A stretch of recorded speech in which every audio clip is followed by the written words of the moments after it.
The most international high-speed railway company in the world. If we want to have more passengers, we need to have more trains. It will be quite a revolution.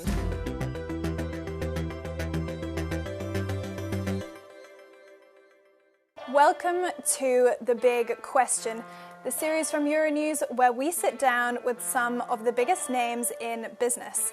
I'm Eleanor Butler, and today I'm joined by Mathieu Quiolet, Chief Finance, Strategy and Transformation Officer at Eurostar.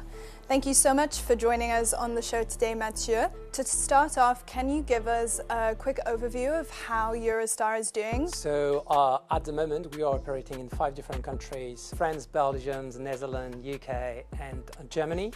And for the first time this year, more than 20 million passengers will have traveled with us in 2025. So all-time record, which means that more than 400 million passengers have traveled with us since the creation of Eurostar.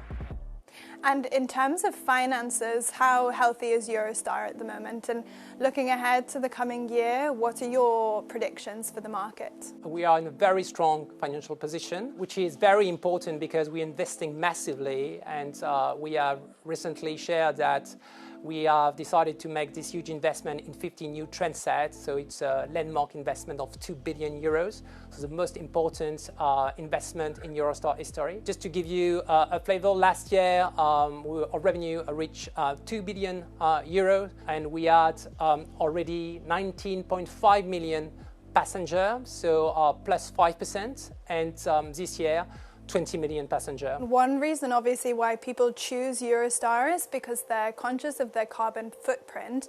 But do you think that this desire to be greener is driving demand as much as we would expect? It's definitely driving demand. It's driving demand in the leisure segment, but even more, I would say, in the business segment. I think companies tend to have a new policy for travel, and we see a growing demand for sustainable travel in Europe.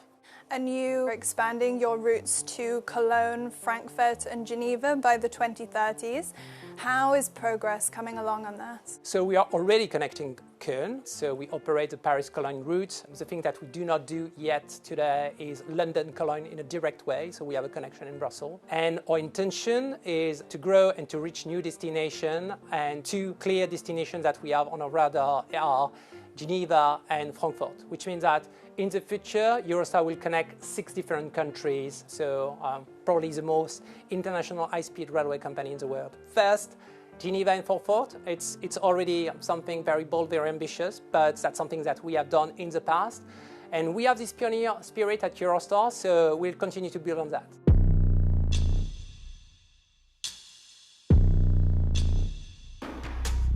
Virgin Trains, Richard Branson's company, was given approval last year from the UK's rail regulator to begin planning services between the UK and mainland Europe. This is a line that Eurostar has had a monopoly over for a long time. Is this something that worries you? Is this bad news for Eurostar? No, it doesn't worry us. The market is open to competition for the past 15 years, so any railway operator can compete with Eurostar.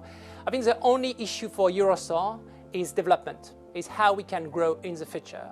And our main concern is to make sure that tomorrow there is enough space in the station, there is enough space on track, because competition or no competition, if we want to have more passengers, we need to have more trains, but also we need all those bottlenecks to be removed. We are working with St.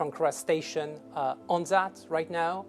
We want to expand the station. We want to offer a seamless experience. Since Brexit, all the British passport needs to be stamped, so it's more complicated in a way, but we want to make sure that it goes easier in the future and that we can offer the best customer experience that we can. And you mentioned bottlenecks there, but only about half of the Channel Tunnel's passenger capacity is actually being used by Eurostar at the moment, I believe. Don't you see that as a waste? So the thing which is really important to have in mind is you don't go only through the tunnel channel. First, you start from one station, let's say Gare du Nord or Bruxelles Midi, and you go to Simpang Keras. So you need to make sure you have enough space in the station. Then you need to make sure you have enough space in each of those networks. And some of those networks are used by other operators than Eurostar for domestic purpose, for instance.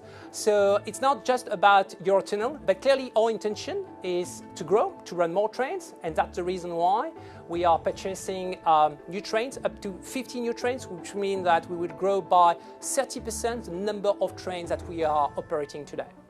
And supporters of the approval that was given to Virgin say that, this competition could bring prices down for consumers and improve the service.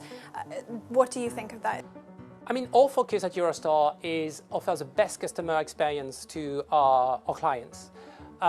Regarding price, the first thing which is good to know is that over the 7 past years, Eurostar, despite growing demand, despite inflation, has not increased the leading fare. So it's still 44 euros on Paris-London, 29 euros on Paris-Brussels.